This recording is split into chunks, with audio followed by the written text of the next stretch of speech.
Nouvelle demande de paix après l'Agnus Dei. Domine Iesu Christe, qui dixisti apostolis tuis. Seigneur Jésus-Christ, qui avait dit à vos apôtres, Pacem relinquo vobis, je vous laisse la paix. Pacem meam do vobis, je vous donne ma paix. Ne respicias peccata mea, ne regardez pas mes péchés. Sed fidem ecclesia tua, mais la foi de votre Église. Hemque secundum voluntatem tuam pacificare et coadunare dignaris. Et daignez selon votre volonté lui donner la paix et l'unité. Qui vivis et regnas Deus per omnia saecula saeculorum. Amen. Vous qui, étant Dieu, vivez et régnez dans tous les siècles des siècles, ainsi soit-il. L'unité du corps mystique réalisée dans la Sainte Communion doit se manifester par la pratique de la charité fraternelle. La communion est certainement aussi le signe efficace de cette charité qui doit animer le corps mystique de notre Seigneur Jésus-Christ, car nous sommes tous membres de son corps mystique. Il serait inadmissible que des âmes qui ont communié au même corps et au même sang de notre Seigneur Jésus-Christ se divisent ensuite entre elles. La charité devrait régner comme nulle part ailleurs dans les membres du corps mystique de notre Seigneur. Ceux qui ont participé au même corps, au même sang, à la même victime, comment peuvent-ils se diviser? Comment peuvent-ils ne pas s'aimer? Certainement, le sacrement d'Eucharistie est le facteur d'unité par excellence. Le magistère revient fréquemment sur cet enseignement. Innocent III, en 1902, parle de la vertu de l'unité et de la charité. Le Concile de Florence nous dit « L'effet de ce sacrement est que l'homme est incorporé au Christ et uni à ses membres. » Le Concile de Trente présente l'Eucharistie comme le symbole de cette unité et de cet amour par lesquels il a voulu que tous les chrétiens soient unis et reliés entre eux. Et aussi, l'Eucharistie a pour effet que nous soyons attachés par les liens les plus étroits de la foi, de l'espérance, de la charité. Ça, c'était une petite note. Je voudrais insister encore un peu sur cette efficacité de la charité produite par le sacrement de l'Eucharistie, car nous en avons besoin, même entre nous qui croyons, qui avons la foi, qui voulons demeurer catholiques et romains jusqu'à la dernière heure de notre vie. Pour nous, nous devons demeurer dans la charité. Ce sacrement est le signe et le symbole de la charité qui émane de la charité de notre Seigneur. Et combien il est douloureux parfois de penser que des personnes qui se nourrissent de l'Eucharistie tous les jours, quotidiennement, n'arrivent pas à être dominées entièrement par la vertu de charité.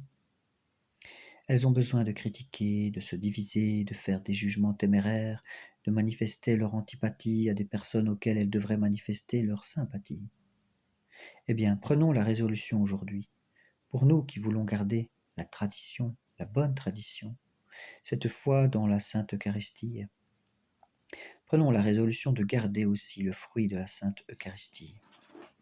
Il ne suffit pas d'en garder la foi, il ne suffit pas de dire que nous sommes attachés à la tradition, de la foi et de l'espérance en l'Eucharistie.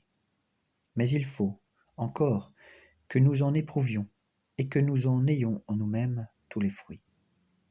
Ces fruits de charité sont si bons. Ils manifestent de manière si évidente la présence de notre Seigneur Jésus-Christ dans nos âmes. Homélie à Écône 1976. Voyons maintenant la prière Domine Iesu Christe. Seigneur Jésus-Christ, Fils du Dieu vivant, Domine Iesu Christe, Filii Dei vivi, qui, par la volonté du Père et la coopération du Saint-Esprit, qui ex voluntate Patris, cooperante Spiritu Sancto, avez donné par votre mort la vie au monde. Per mortem tuam mundum vivicasti. Délivrez-moi par ce très saint corps et par votre sang, liberame per hoc sacrosanctum corpus et sanguinem tuum, de tous mes péchés et de tout malheur, ab omnibus iniquitatibus meis et universis malis. Faites que je m'attache toujours à vos commandements, et fac me tuis semper in arrere mandatis, et ne permettez pas que je me sépare jamais de vous. Et a te numquam separari permittas.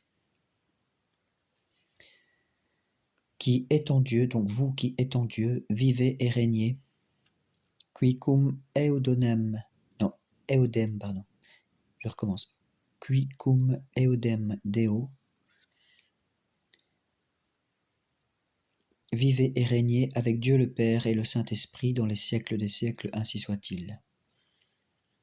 Patre Spiritus Sancto vivis et regnas Deus in saecula saeculorum. Amen. En s'attachant au commandement de Dieu, l'âme s'attache à notre Seigneur, victime d'amour, et lui demande la grâce de n'être jamais séparée de lui. Point 1. Que je m'attache toujours à vos commandements, Seigneur. L'union à notre Seigneur réalisée par la réception de la Sainte Eucharistie doit se poursuivre au cours de nos journées par une disposition fondamentale de faire sa volonté, d'accomplir notre devoir et par un désir permanent de le recevoir à nouveau, dès que possible, dans l'Eucharistie. Ô Mysterium Christi. Pour alimenter le désir de suivre la loi du bon Dieu, le désir de se soumettre à la loi du bon Dieu, le Saint-Esprit a inspiré le psaume 118. Ce psaume est admirable, c'est celui qui a 172 versets, c'est le plus long psaume. Heureux ceux qui sont irréprochables dans leur voie, qui marchent dans la loi de Yahvé. Heureux ceux qui gardent ses enseignements, qui le cherchent de tout leur cœur, qui ne commettent pas d'iniquité, qui marchent dans ses voies. Tu as prescrit tes ordonnances pour qu'on les observe avec soin. Puissent mes voies être dirigées pour que j'observe tes lois. Alors je n'aurai pas à rougir à la vue de tes commandements. Je te louerai dans la droiture de mon cœur en apprenant les préceptes de ta justice. Je veux garder tes lois, ne me délaisse pas complètement. Comment le jeune homme rendra-t-il pur son sentier? En se gardant selon ta parole. Je te cherche de tout mon cœur. Ne me laisse pas errer loin de tes commandements. Je garde ta parole cachée dans mon cœur afin de ne pas pécher contre toi. Béni soit Yahvé, enseigne-moi tes lois. De mes lèvres, j'énumère tous les préceptes de ta bouche. J'ai de la joie à suivre tes enseignements, comme si je possédais tous les trésors. Je veux méditer tes ordonnances, avoir les yeux sur tes sentiers. Je fais mes délices de tes lois. Je n'oublierai pas ta parole. C'est formidable, merveilleux. On voit ce zèle à suivre, à connaître la loi du bon Dieu. Il faudrait lire tout le psaume, évidemment, mais il est très long. Et tout est inspiré du même zèle. Régulièrement, il faut se remettre dans cette ambiance, dans ce désir véritable de suivre la loi du Seigneur, parce que c'est le seul moyen de comprendre la nécessité de la loi. Sinon, on la comprend simplement comme une pensée de règles imposées, sans en avoir la finalité. Vous avez dans toute vie chrétienne ce que les auteurs spirituels appellent la volonté signifiée par les lois, et puis la volonté de bon plaisir. La volonté signifiée de Dieu se manifeste par les règlements, les lois écrites. La volonté de bon plaisir se manifeste soit par les supérieurs, qui vous donnent un ordre précis, pour une chose ou une autre, qui n'est pas prévue par les règlements écrits, soit par les événements et notamment par les épreuves.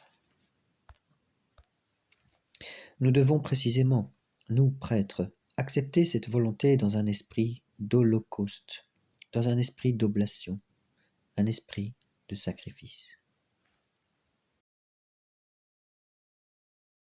Nous qui offrons le sacrifice, Toute notre vie doit être une vie d'holocauste, d'oblation, en union avec le sacrifice de notre Seigneur. Et c'est dans cet esprit-là qu'il faut se soumettre à la volonté de Dieu d'une manière spontanée, d'une manière pleine de bonne volonté, pleine de générosité. Il dit cela dans une conférence spirituelle en 1977. La loi interne de Dieu, c'est la charité. Dieu est charité, nous dit l'apôtre Jean dans sa première lettre. Si Dieu est charité, il ne peut faire que de la charité. Et donc, dans sa création, il a fait la charité. Il ne pouvait pas faire autre chose que de nous demander de l'aimer et d'aimer notre prochain. La charité, c'est aussi notre loi. Cela fait partie de l'essence même de la création. Alors Dieu nous crée charité et nous demande de l'aimer pour mériter d'être avec lui pendant l'éternité, pour mériter le ciel, c'est tout. Et il nous demande d'aimer notre prochain pour lui. Nous devons aimer le prochain pour le bon Dieu. Donc il n'y a qu'un seul amour en vérité, c'est l'amour de Dieu. Parce que quand nous aimons notre prochain, nous l'aimons pour Dieu. Il n'y a qu'un seul amour, c'est l'amour de Dieu. Saint Thomas d'Aquin dit que la distinction entre les préceptes du décalogue, c'est-à-dire les 10 commandements, qui se résument dans les 2 commandements de la charité envers Dieu et envers le prochain, est faite pour les faibles. Cette distinction est donnée pour les faibles, car, dit saint Thomas, tout est contenu dans le seul précepte de l'amour de Dieu. Somme théologique. Saint Thomas écrit, il a fallu donner non seulement le précepte de l'amour de Dieu, mais aussi celui de l'amour du prochain, à cause de ceux qui, moins capables, n'apercevraient pas facilement que l'amour du prochain est contenu dans l'amour de Dieu. Fin de citation. Et en effet, nous devons aimer toutes choses pour Dieu. Il n'y a qu'une seule fin et une seule raison formelle à la pratique de la charité. C'est l'amour de Dieu. Même si cet amour a plusieurs objets. Et parce que nous devons aimer notre prochain pour Dieu, nous devons nous aimer nous-mêmes pour Dieu. Nous devons aimer toutes les créatures pour Dieu. Donc l'objet formel de notre amour, c'est toujours Dieu, quel que soit l'objet que nous devons aimer. Nous devons tout rapporter à Dieu. Saint Thomas d'Aquin dit également l'essence même de la charité consiste en ce que Dieu est aimé par-dessus tout et que l'homme se soumet à lui totalement, rapportant à lui tout ce qu'il a, tout référé à Dieu. C'est en cela que consiste notre vie spirituelle. Voyons maintenant la phrase de la prière que nous avons lue juste avant. Seigneur, ne permettez pas que je me sépare jamais de vous. Le trésor qu'est la passion de notre Seigneur doit toucher les âmes. Il faut que la crainte du péché devienne la crainte d'être de ceux qui sont cause de la passion de notre Seigneur. Nous devons faire en sorte que, ayant tellement peur de faire de la peine à notre Seigneur, tellement peur d'être séparés de notre Seigneur, de nous éloigner de lui, que nous évitions à tout prix le péché. Non seulement le péché mortel, bien sûr, mais aussi le péché véniel, et tout ce qui peut nous éloigner d'une certaine manière de notre Seigneur. Nous le disons dans cette belle prière qui précède la communion. Et ne permettez pas que je me sépare jamais de vous. Et a te numquam separari permittas. Que les âmes saisissent ce grand mystère de notre Seigneur, mystère insondable de la charité de Dieu pour nous. Ce n'est pas seulement le mystère de la création, ce n'est pas seulement le don de notre existence, mais c'est le don de la croix, de notre Seigneur crucifié, mystère incroyable. Les âmes sont faites pour cela. Il ne s'agit pas de faire de la haute mystique, mais tout simplement de la mystique chrétienne, c'est-à-dire approcher les âmes de la croix de notre Seigneur et par conséquent du saint sacrifice de la messe. Que nous n'ayons plus qu'une simple vie quelconque en nous disant « Oh, je ne fais pas de péché mortel, j'essaye d'être charitable, d'avoir une vie chrétienne normale. » Mais ce n'est pas suffisant. Beaucoup d'âmes pourraient faire un pas en avant, pas seulement être chrétiennes en se contentant de ne rien faire qui déplaise de manière grave au Seigneur.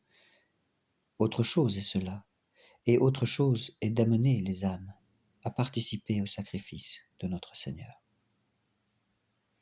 Que les âmes deviennent vraiment des oblations, des victimes continuelles, qui offrent toute leur vie, toutes leurs épreuves, toutes leurs difficultés, tout leur devoir d'état, qui est souvent pénible à accomplir d'ailleurs, dans le mariage et dans la profession. Telle doit être notre préoccupation. Si nous avions seulement le souci de rendre au bon Dieu ce qu'il fait pour nous, au moins dans toute la mesure où nous le pouvons, eh bien, nous serions assurés de progresser rapidement dans la vertu et surtout de trouver un équilibre dans notre vie spirituelle. Du temps où j'étais en Afrique, comme délégué apostolique, combien de fois, malheureusement, même chez des religieux, même chez des religieuses, même chez des frères, on avait l'impression d'inconstance, d'une inconstance incroyable.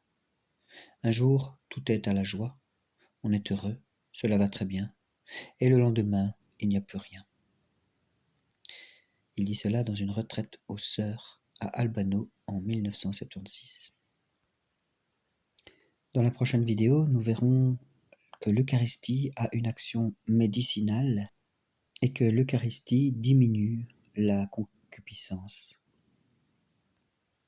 car elle a pour effet de nous conserver exempts et purs de tout péché, que c'est un céleste antidote qui nous empêche d'être infestés et corrompus par le venin mortel des mauvaises passions, et en particulier de la convoitise.